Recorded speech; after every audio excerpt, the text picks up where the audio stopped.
بسم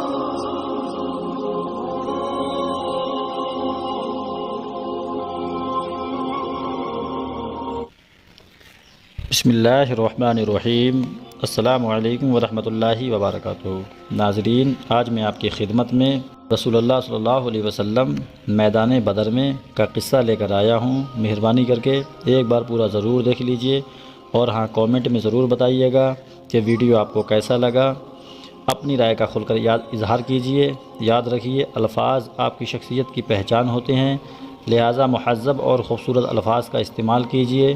ویڈیو پسند آئے تو لائک کیجئے، ہمارے ٹی آر وائس چینل کو سبسکرائب کیجئے اور زیادہ سے زیادہ شیئر کیجئے۔ چلیے تو آج کے اس ویڈیو کو اسٹارٹ کرتے ہیں۔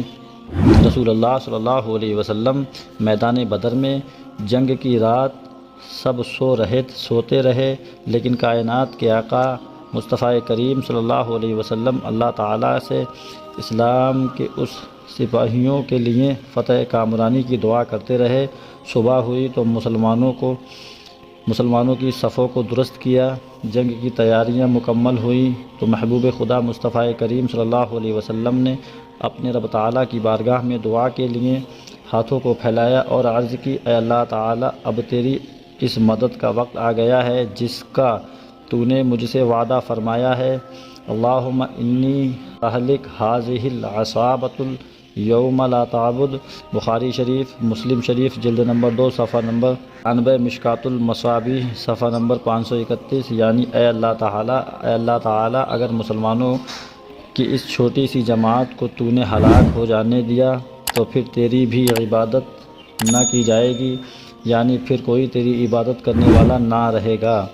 ہمارے پیارے رسول صلی اللہ علیہ وسلم کی دعا قبول ہوئی اور آپ صلی اللہ علیہ وسلم نے رب تعالیٰ کے حکم سے صحابہ اکرام رضوان اللہ تعالیٰ علیہم اجمعین کو خوشخبری سناتے ہوئے فرمایا، گھبراؤ نہیں، آگے بڑھو، اللہ تعالیٰ کے حکم سے فرشتوں کا لشکر تمہاری مدد کے لیے رہا ہے اور اللہ تعالیٰ کا وعدہ پورا ہوا۔ جب جنگ پورے زور پر آئی تو فرشتوں نے اپنا کام پورا کیا کہ تلواریں لگنے سے پہلے سر کٹتے نظر آ رہے تھے۔ کافروں کا منہ اور ناک پر کوڑوں کے نشان نظر آ رہے تھے، اور یہی فرشتوں کو خدا کا حکم تھا۔ غور کیجئے کیسی زبردست مدد ہے اللہ تعالیٰ کی طرف سے کہ دشمن پر مار پڑ رہی ہے اور مارنے والا نظر نہیں آتا۔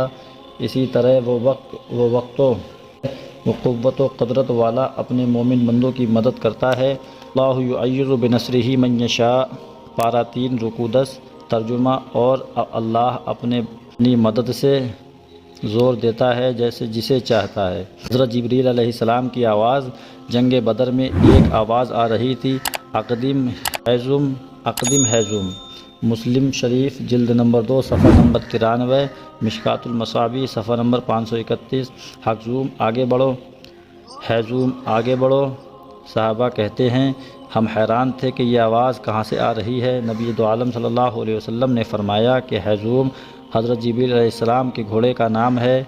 وہ اپنے گھوڑے کو کہہ رہے تھے کہ آگے بڑھو، آگے بڑھو۔ صحابہ کرام رضوان اللہ تعالی علیہم اجمعین فرماتے ہیں کہ ہم کتنے مرتبہ کسی کافر کو قتل کرنا چاہتے تو وہ پہلے ہی قتل ہو جاتا۔ ہم سمجھ جاتے کہ یہ اللہ تعالیٰ کی مدد ہے۔ کفر و اسلام، حق و باطل کے اسلام کی تاریخ میں پہلی جنگ ہے جس میں مسلمان بے سر و ساماں اور لشکر کے مجاہدین تعداد 300 تھی، مگر اللہ تعالیٰ نے اس قلیل و جماعت کو 3 گنا زیادہ کافروں کے لشکر شاندار فتح عطا فرمائی۔ اللہ تعالیٰ کا اعلان، کم من فئۃ قلیلۃ غلبت فئۃ کثیرۃ باذن اللہ، پارہ 2 رکوع 17۔ ترجمہ، بار حکم جماعت غالب آئی زیادہ گروہ پر اللہ کے حکم سے۔ ابو جہل کا انجام۔ حضرت عبد الرحمن بن عوف رضی اللہ تعالی عنہ فرماتے ہیں کہ میں میدان بدر میں کھڑا تھا کہ انصار کے 2 چھوٹے کم عمر لڑکے میرے پاس دوڑتے ہوئے آئے اور مجھ سے پوچھنے لگے، چاچا جان، ابو جہل کون ہے اور وہ کہاں ہے؟ یہ دونوں بچے معاذ بن عمر اور معوذ بن غفران تھے۔ حضرت عبد الرحمن بن عوف رضی اللہ تعالی عنہ فرماتے ہیں کہ میں نے ان دونوں بچوں سے کہا کہ تم دونوں ابو جہل کے ابو جہل کا پتہ کیوں پوچھتے ہو؟ تو ان دونوں بچوں نے جواب دیا کہ میں نے سنا ہے کہ ابو جہل لعین بدبخت ہمارے پیارے نبی مصطفیٰ کریم صلی اللہ علیہ وسلم کو گالیاں دیتا ہے۔ گویا وہ بچے کہہ رہے تھے قسم کھائی ہے مر جائیں گے یا مار دیں گے ناری کو، سنا ہے گالیاں دیتا ہے وہ محبوب باری کو، ہمارے آقا پیارے رسول صلی اللہ تعالیٰ علیہ وسلم کو ابو جہل لعین گالیاں دیتا ہے، اس لیے ہم نے فیصلہ کر لیا ہے اور قسم کھا لی ہے کہ ہم اس کو قتل کر کے ہی دم لیں گے، یا اللہ تعالیٰ اور رسول اللہ صلی اللہ علیہ وسلم کے نام پر اپنی جان قربان کر دیں گے۔ حضرت عبد الرحمن بن عوف رضی اللہ تعالیٰ عنہ کہتے ہیں کہ میں نے ان بچوں سے کہا کہ ابو جہل کوئی معمولی آدمی نہیں ہے، وہ کافروں کے لشکر کا سردار ہے، اس کو قتل کرنا آسان نہیں ہے، اس لیے ارد گرد فوج کا رستہ حفاظت کر رہا ہے کہ گرداس کے فوج کا راستہ۔ بچے بولے چاچا جان یہ دستہ کب تک روکے گا اسرائیل کا راستہ؟ آپ فرماتے ہیں کہ میں نے ابو جہل کی طرف اشارہ کر کے کہا کہ بچوں وہ ہے ابو جہل جو لشکر کے بیچ گھوڑے پر سوار ہے۔ حضرت عبد الرحمن بن عوف فرماتے ہیں کہ میں نے انگلی کا اشارہ کیا، میری نگاہ وہاں پہنچی تو میں نے دیکھا کہ وہ دونوں بچے ابو جہل کے گھوڑے کے پاس موجود تھے۔ بچے چھوٹے تھے اس لیے ان کا ہاتھ ابو جہل تک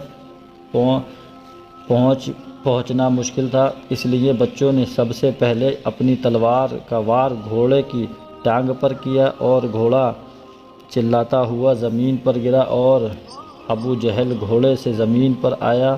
دونوں بچوں نے بڑی تیزی سے اپنی ننھی منھی تلواروں سے ابو جہل کے سر پر حملہ کر دیا، جس سے ابو جہل خاک و خون میں تڑپنے لگا اور حضرت معاذ رضی اللہ تعالی عنہ لڑتے ہوئے شہید ہو گئے۔ انا للہ و انا الیہ راجعون، پارہ 2 رکوع 3۔ اور حضرت معاذ رضی اللہ تعالی عنہ پر ابو جہل کا لڑکا اکرمہ نے وار کیا، جس سے حضرت معاذ رضی اللہ تعالی عنہ کا ایک ہاتھ کٹ کر لٹکنے لگا، جس سے جنگ کرنے میں دشواری ہو رہی تھی، تو حضرت معاذ رضی اللہ تعالی عنہ نے تلوار دوسرے ہاتھ میں لے لی اور جنگ کرتے رہے۔ اللہ اللہ کیا جذبہ تھا! لٹکتا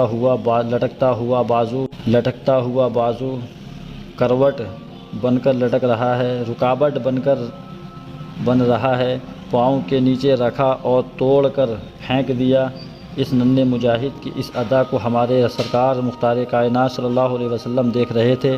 جب حضرت معاذ اپنا کٹا ہوا بازو لے کر پیارے رسول صلی اللہ علیہ وسلم کی بارگاہ میں حاضر ہوئے تو سرکار دو عالم صلی اللہ علیہ وسلم نے اپنے لعاب دہن اس پر لگا دیا تو کٹا ہوا بازو کندھے سے ساتھ پھر جڑ گیا۔ سیرت الرسول صفحہ نمبر 355۔